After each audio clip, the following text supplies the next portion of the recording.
I don't know what I'd be doing now if you weren't there for me when I needed you.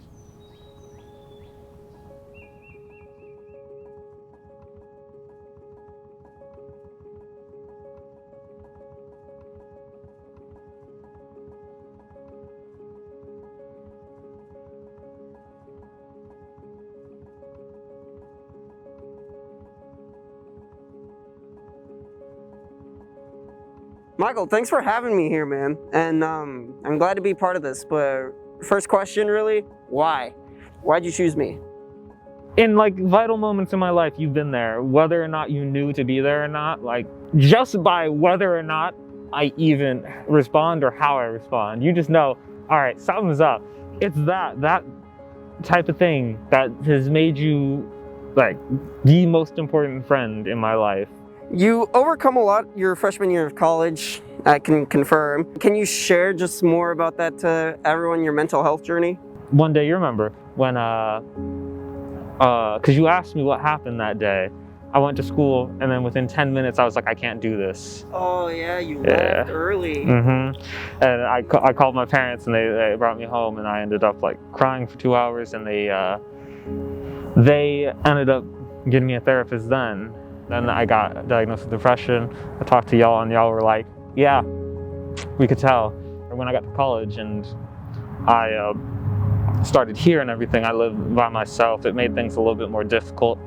And eventually I got to the point where I felt so isolated and stuff, especially from my family, that I came really close to killing myself. But I snapped out of it like last second. The day after, I was like, I need to go get help. So I went to ASU Counseling. Counseling was like, you might have bipolar disorder. You should go see a psychiatrist. So I did, and I got diagnosed with bipolar 2. After that, like after I got diagnosed and stuff, like that was rough. For about 15 minutes, I was just like, okay. And then after that, I was crying because I was like, dang, I don't want this. It took almost a year and a half before like I made real significant measurable progress. Aside from friends, because I know we had like casual conversations about this, but were there any like professors that kind of helped you out, or just like from day to day? Like obviously I was there as much as I can, same with the boys, but there are days that we can't be there for you. So were there any days that like the professors kind of like made you happy, or like made your day feel good or welcomed? Every single one of my film professors has in some way like made my day a little bit better. When I found out I had bipolar disorder, I knew the first person I talked to about it to figure out what should I do was this professor. They don't teach my major, funny enough. No. But they were there for me when I had a bunch of questions to ask about it, and they made me feel a lot better about the diagnosis and made me feel a lot more comfortable. They've all been understanding, and I really appreciate that for them. So if there's like other students that kind of have the same experience as you, or like is probably depressed, has like manic episodes, bipolar disorder, like any sort of that, do you have any advice for them, really? Yeah, the obvious advice is go get help. Like it's not weak to go get help. It's actually strong to admit that you need help.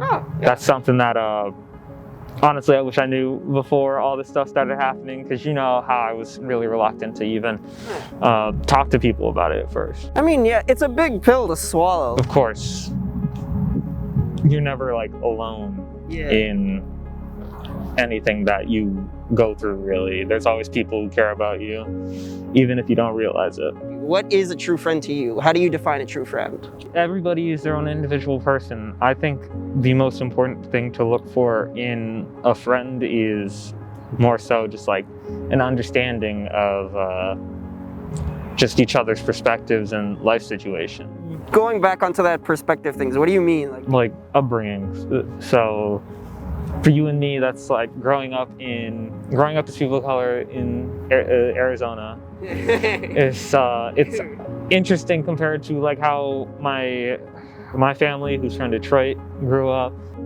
It really just changed the way I look at things, because it made me think, okay, what are common problems that everybody faces?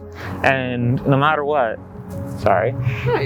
a lot of people face like feeling lonely, wanting to keep the people around them close, and that's what I really like to depict in film. I want to make sure that people are constantly thinking about how we're all not really that different. Yeah. What does that value of inclusion mean to you, and how have you felt that here at ASU?